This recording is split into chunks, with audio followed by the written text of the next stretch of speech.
This review has been made possible by Chevrolet of Naperville. As you know, Chevy has tons of brand new cars and trucks available for purchase, but did you know that they also have a remarkable selection of used cars? Head on over to ChevroletofNaperville.com and look through hundreds of used cars for sale right now.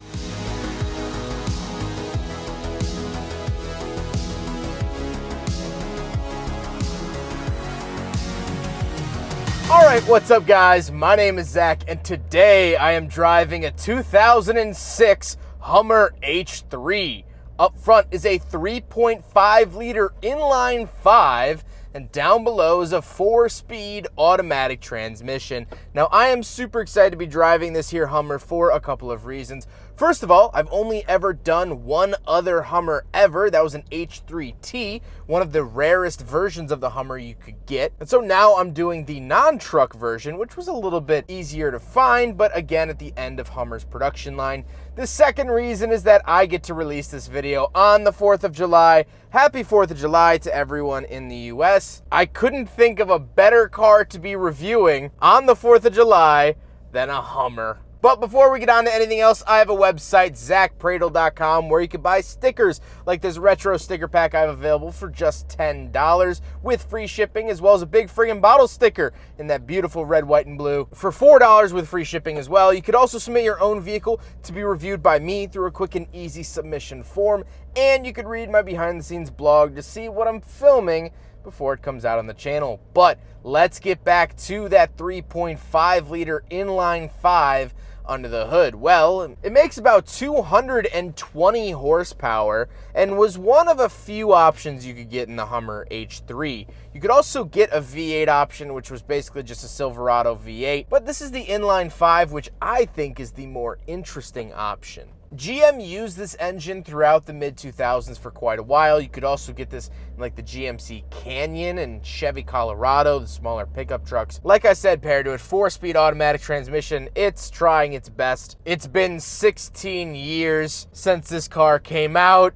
It's still here today, and I can't really fault it for anything else. Last but not least, this is 4-wheel drive, and we'll talk about how to select that a little bit later on. But with that out of the way, let's talk about the interior. Well, in front of me, I have 4 gauges. On the left is my tachometer, in the center is my fuel and oil pressure, and on the right is my speedometer. I also do get a little digital readout for my odometer. This car has 126,000 miles on it, which is a little bit over half of what the H3T had on it when I reviewed that truck. The steering wheel is pretty nondescript, however it does say H3 in the center of it in case you forgot what you were driving, but no front or rear facing buttons on the steering wheel. Off to the left, I do have my headlight settings, gauge dimmer switches, fog lights, and voice commands. This is actually where you'll find your voice commands off to the left. Thank you. Goodbye. And my parking brake release, and on the door I have my power mirrors up top, sort of at like a pistol grip, like fighter jet I feel like. And then down below we have our window locks, power window switches, and lock and unlock. Moving into the center, 2 climate control vents with a hazard switch in the center. And then we have our 4-wheel drive settings. So I have 4 high lock, and 4 low lock. Kind of interesting there. So it's always in 4-wheel drive. I also have traction control off to the right. I also get this very mid-2000s radio. It has since gone so dim, it's very hard to see. I don't know if I'll be able to capture it even on video, but there it is. Then I have my climate controls, temperature off to the left, fan speed in the center, where to send it off to the right. And then I get actually my rear wiper controls underneath that, kind of interesting placement, and 2 12-volt outlets off to the right. Then I get a tiny cubby and the shifter. The shifter is very chunky, very flimsy, very GM, very GM. However, like I said, still working. And then we do have cup holders, so we will do a big friggin' bottle test.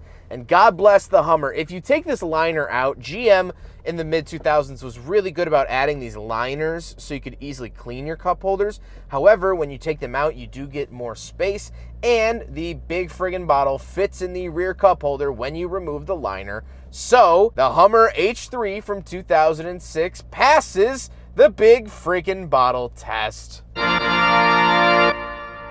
Then I do get a center console with nothing in it, and then we gotta talk about the seats. The seats look like they're out of any mid-2000s Chevy, Buick product. No writing on them. I really wish the headrest said H3 or something, but that's okay. Not the end of the world. However, speaking of seats, we do have back seats, so let's go do a backseat review. All right, we're in the back of the 2006 Hummer H3. And a couple of things to note back here. No center console. However, I do have one single flip out cup holder down here, but that is it. I do have these seat back pockets that are mesh. Headroom good, legroom good too. I'm 5'11", not a small guy, and I fit back here actually really, really well. The tiny windows carry on back here, but whatever. And these seats are very, very slippery. It's very mid-2000s leather, and if you owned a GM product from that era, you know exactly what I'm talking about. This feels very GM parts bin, although most of the Hummer isn't. A lot of the Hummer was actually its own separate, unique parts than the rest of GM's vehicles, but these feel very, very GM. Let's go take a quick look at the trunk and cargo space for the first time on the Shooting Cars YouTube channel. All right, around the back of the Hummer H3 from 2006. Big handle right here. Muscle that bad boy open. And here you go. That is the back of the Hummer H3. Now coming inside here,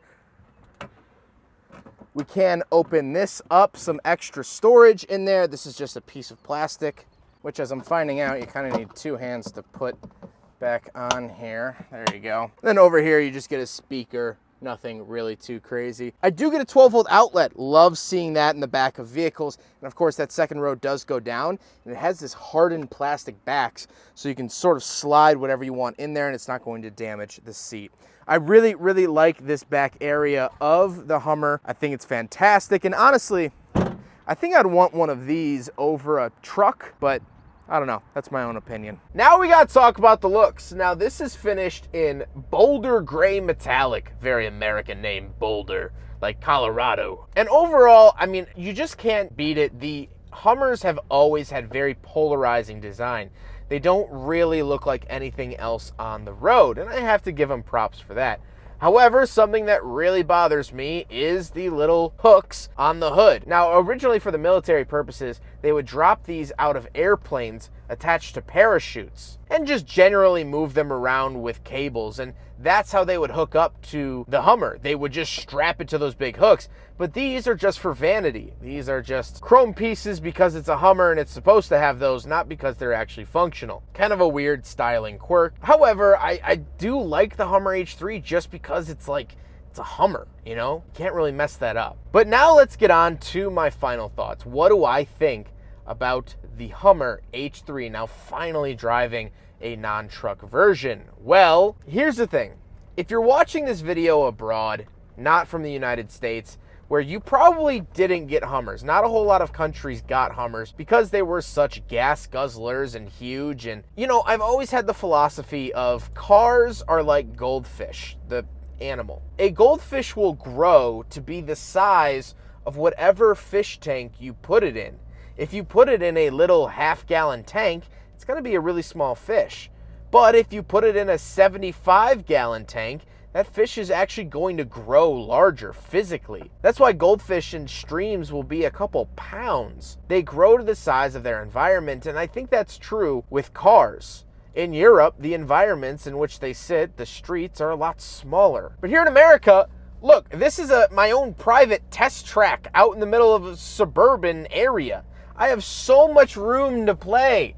So that's why our cars are so much bigger. So if you're watching this video abroad, yes, the Hummer is kind of an American staple, but not everyone here drives them, and actually seeing them nowadays is very, very rare. But that's what I love about America. I will say, we have such a variety of cars. This shared the road with a Fiat 500. This shared the road with minivans, with pickup trucks, with little commuter Ford Focuses. But what are my final thoughts specifically here on this Hummer H3?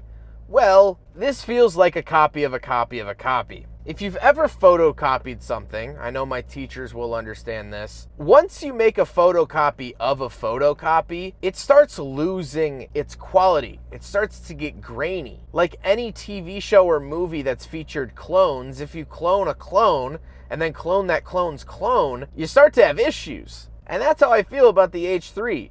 The Hummer H1 was a military vehicle that was offered to Americans to buy. Then the Hummer H2 came, and that was a more civilized version of the military vehicle. And then they did the H3, which was a more civilized version of the more civilized version of the military vehicle. And so you see where I'm going with this. This car rides like garbage. It's stiff. Every bump I feel in my vertebrae. Stepping out of a Hummer after a long road trip, you can almost guarantee you'll be a few inches shorter. I can't see out of this thing.